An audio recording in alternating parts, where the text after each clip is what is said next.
Net लो भले ही। अच्छा start हो गया। जरा देखो भाई।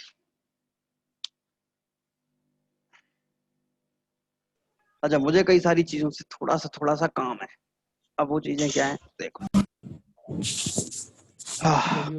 दो लित्र की कोणीय आवृत्ति होती है ओमेगा नॉट है। अच्छा अपन ओमेगा नॉट को अपन 2 पाई म्यू लिख लें, काम चल जाएगा। चूंकि ओमेगा नॉट इक्वल टू, हो गया चालू कार्यक्रम की नहीं हुआ, ये ऐसे करो। हाँ चलो।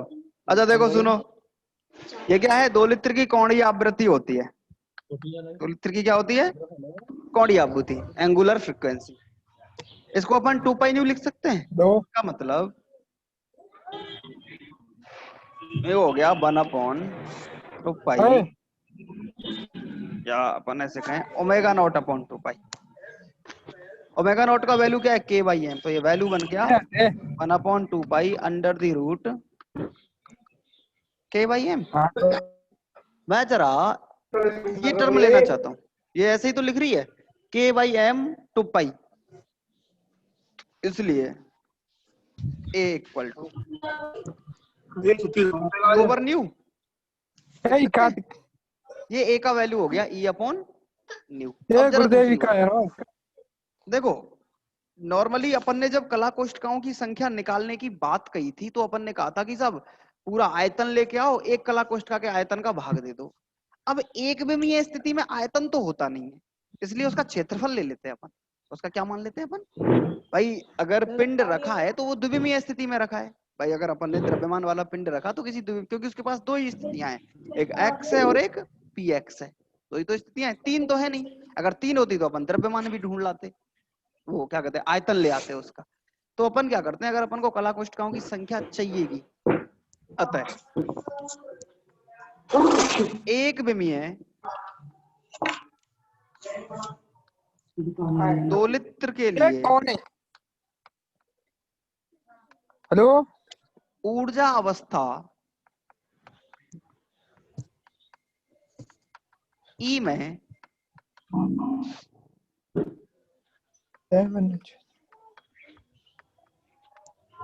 कला कोष्ठकों की संख्या कौन बोल रहा है सर? क्लास क्यों ना दिख रही? तो मार साहब तो मैं हैंग कर दिए, दिख रही कुछ क्लास में दिख रही साहब। ये आवाज आ रही है कुछ इसमें से, देखो जरा क्लास क्यों नहीं दिख गुरुजी रही। क्लास में दिख रही। क्लास का तो दिखेगी, मैं दिखूंगा तुझे तो बोर्ड दिखेगा। पता नहीं कौन सा बच्चा बोल रहा है, मेरे को तो आवाज नहीं म्यूट समझ कर दो। गुरुजी का सिस्टम हैंग है वो। ये फोटो दिख रहे हैं गुरुजी, गुरुजी फोटो दिख रहे हैं ब्लैक साउंड बोर्ड को ये प्रॉब्लम खत्म हो जाएगी। दिख रहे हैं सर। हाँ अब ठीक चल।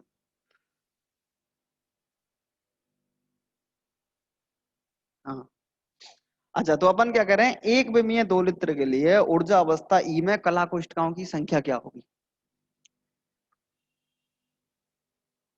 अगर अपन कहें कि कुल क्षेत्रफल बटे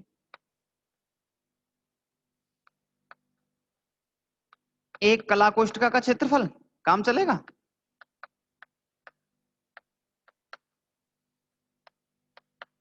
अब आयतन की जगह अपन थोड़ा सा चेंज कर दिया, कुल क्षेत्रफल बटे एक कला कोष्ठका का क्षेत्रफल। एक कला कोष्ठका का मतलब dx dpx, एक स्थिति का मतलब यही तो है। इसका वैल्यू कितना आएगा h। कला कोष्ठका का कुल क्षेत्रफल कितना है e अपॉन न्यू, इसलिए कला कोष्ठकाओं की संख्या कितनी हो जाएगी e अपॉन h। ये क्या हो गई, एक विमीय सरल आवर्ती दोलक के लिए कला कोष्ठकाओं की संख्या e ओवर h न्यू। ये होती है एक विमीय सरल आवर्ती दोलक के लिए कला कोष्ठकों की संख्या। वैल्यू क्या होगा e ओवर h न्यू। ठीक है।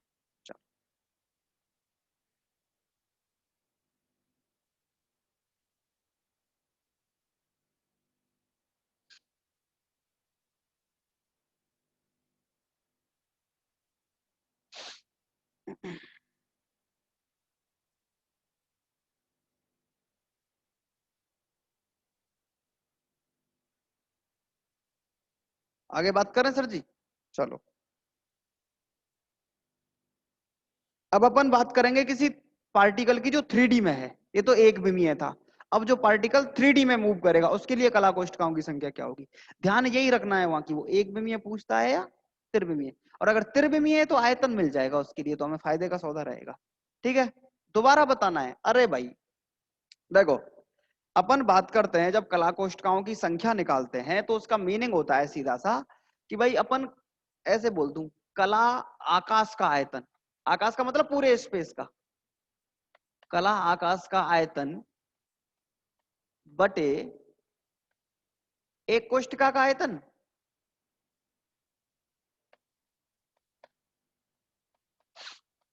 यही तो होता है। पूरे कला कोष्ठका का, कला आकाश का आयतन मतलब पूरे निर्देश तंत्र का आयतन बटे उसमें से एक कला कोष्ठका का आयतन, जो अल्पांश आप मानते हो उसका आयतन। अगर मान लो वो द्विविमीय स्थिति है तो द्विविमीय स्थिति के लिए जैसे यहां रखा है द्रव्यमान का पिंड स्प्रिंग के साथ, अब द्विविमीय स्थिति के लिए क्षेत्रफल ही होता है, आयतन तो होता ही नहीं है। इसलिए अपन उसको चेंज करके उसी के पैटर्न पर ऐसे लिख रहे हैं, कला आकाश का क्षेत्रफल बटे एक कोष्ठका का क्षेत्रफल। कला आकाश का क्षेत्रफल बटे एक कोष्ठका का क्षेत्रफल। कला आकाश का क्षेत्रफल कितना है? ई अपॉन न्यू। एक कोष्ठका का क्षेत्रफल कितना है? एच, क्योंकि एक्स और पी एक्स ही तो है अपने पास, अपॉन एच। तो ये क्या हो गई? एक विमीय दो लित्र के लिए, जिसको अपन one dimensional simple harmonic oscillator कह रहे हैं, उसके लिए कला कोष्ठकाओं की संख्या हो गई है ई अपॉन एच न्यू। ठीक, चलो अब जरा त्रिविम के बारे में बात करते हैं, वो ज्यादा अच्छी चीज है।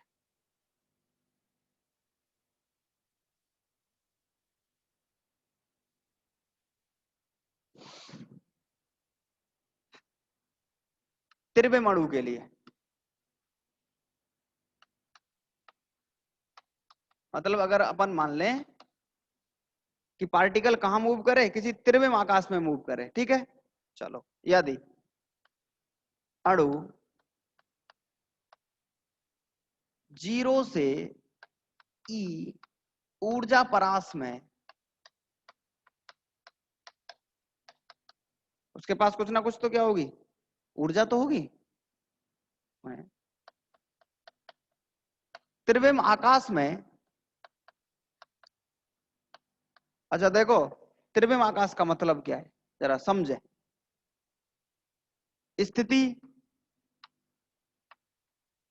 एक्स वाई जेड, संवेग पी एक्स पी वाई और पी जेड। क्योंकि ऊर्जा है तो उसके पास संवेग भी रहा होगा, स्थिति भी रही होगी, ठीक है। अतः कला निर्देश आकाश में, और अगर 6 पार्ट से बना है तो कला निर्देश आकाश हो गया। अतः कला निर्देश आकाश में कला कोष्ठका का आयतन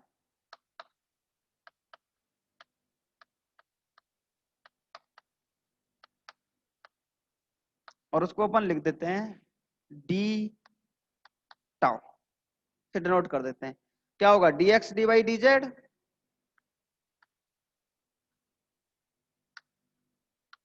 डीपी एक्स डीपी वाई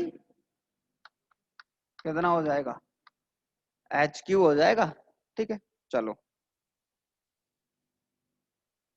एवं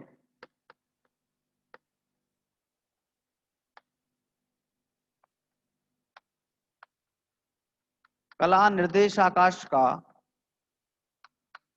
संपूर्ण आयतन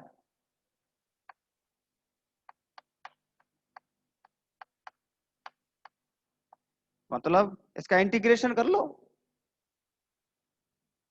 भाई, अगर अल्पांश का समाकलन कर दो तो कुल आयतन मिल जाएगा। टाउ इक्वल टू, देखो 1 2 3 4 5 और 6 टर्मों का समाकलन करना पड़ेगा आप। D X D Y D Z DP X DP Y और डीपी जेड। थोड़ा सा एडजस्ट करके लिख लेता हूं, dx dy dz। फिर थोड़ा सा एडजस्ट करता हूं, dpx dpy और dpz। इसको तो कह देता हूं v, ये तो v होता है वैसे भी, ठीक है। चलो, is equal to v integration dpx dpy और dpz। ठीक है सर जी, काम चल जाएगा। इसलिए कला कोष्ठकों की संख्या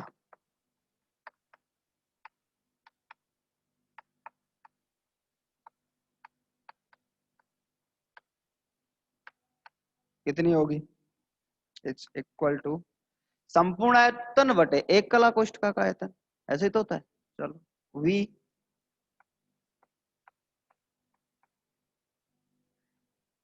dpx dpy dpz upon hq।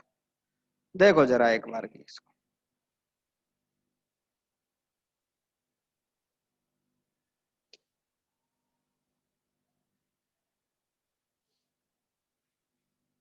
देखो जरा फटाफट से।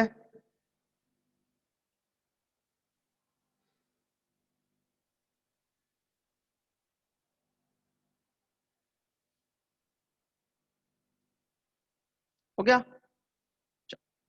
अच्छा देखो सर जी, अब अपन एक काम करते हैं, अपन मान रहे हैं कि हमारे पास ऊर्जा की जो परास है, ऊर्जा परास कितनी है, 0 से E है, यहां तक की ऊर्जा है। इसका मतलब अगर ऊर्जा है तो संवेग भी तो रहा होगा ऐसा ही, इसका मतलब संवेग भी कितना रहा होगा, 0 से P तक रहा होगा। अब जनरली ये जो संवेग है 0 से P तक, वो ये कहता है कि अगर त्रिविम स्थिति होती है तो त्रिविम स्थिति एक गोले के जैसी होती है। अगर त्रिविम में किसी स्थिति के बारे में बात करें और उस सभी दिशाओं में क्या हो, संवेग हो, तो इसका मतलब यह है कि वो गोले के रूप में रहा होगा कहीं ना कहीं, उसकी जो स्ट्रक्चर है वो कैसी रही होगी, गोलीय रही होगी। अगर गोलीय है तो उसके लिए त्रिज्या कितनी हो गई, P। इसका मतलब उसका आयतन कितना हो जाएगा, इंटीग्रेशन dpx dpy dpz का मतलब 4/3 पाई आर क्यूब होता है। इसलिए इंटीग्रेशन dpx dpy dpz का जो वैल्यू होगा वो कितना होगा, 4/3 पाई पी क्यूब। अगर वो उसकी जो त्रिज्या है वो संवेग के बराबर है तो उसका वैल्यू कितना हो जाएगा, इंटीग्रेशन dpx dpy dpz का वैल्यू 4/3 पाई पी क्यूब। ठीक है, चलो अब जरा देखो, चूंकि P का जो वैल्यू होता है क्या होता है, √2m ई, ये तो लिखते हो अपन, अरे भाई ऐसे होता है, E होता है ½ m v²। अगर मैं इसको ऐसे कर दूं तो मेरा काम चल जाएगा। इसका मतलब p² का वैल्यू हो गया 2me, इसको इधर इंटू कर दो। इसका मतलब p का वैल्यू अगर निकालना चाहूं तो √2me, वैल्यू कितना आ जाएगा, इसका वैल्यू ढूंढो, 4/3 पाई 2me की पावर 3/2। चलो वैल्यू रखना है अपन को, इसलिए कला कोष्ठकों की संख्या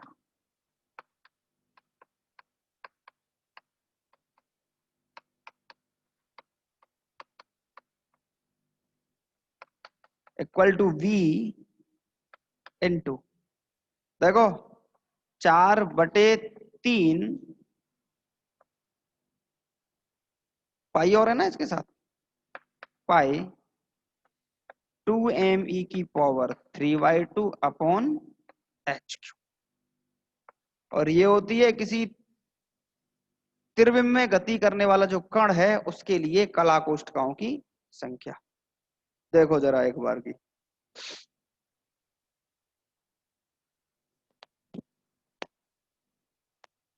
अरे भाई अपन ने क्या कहा, यहां तक की बात समझ आई आप लोगों को?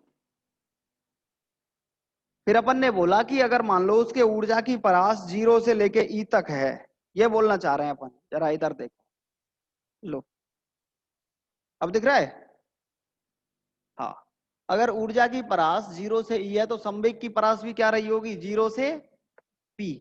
तो अपन क्या करते हैं, उस 0 से पी तक की स्थिति के लिए मींस इतने क्षेत्र में यहां से लेके यहां तक के पूरे पार्ट में क्या रहा होगा, ऊर्जा रही होगी। ठीक है, और अगर त्रिविम स्थिति में है तो वो ऊर्जा एक गोलीय पिंड के रूप में है।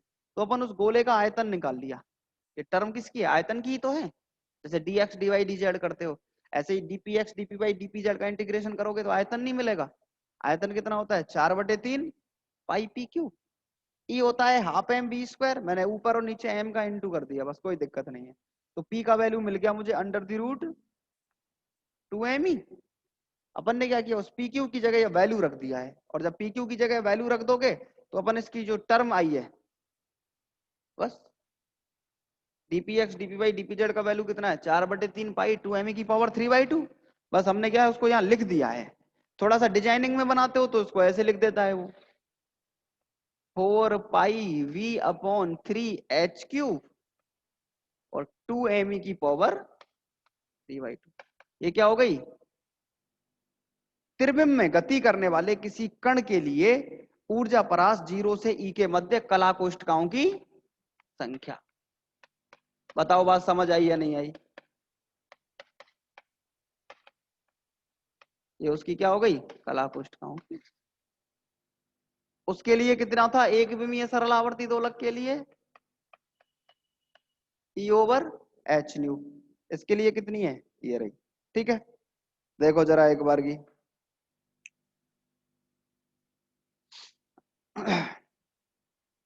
आगे की सारी बातें अगली क्लास में करेंगे अपन, ना।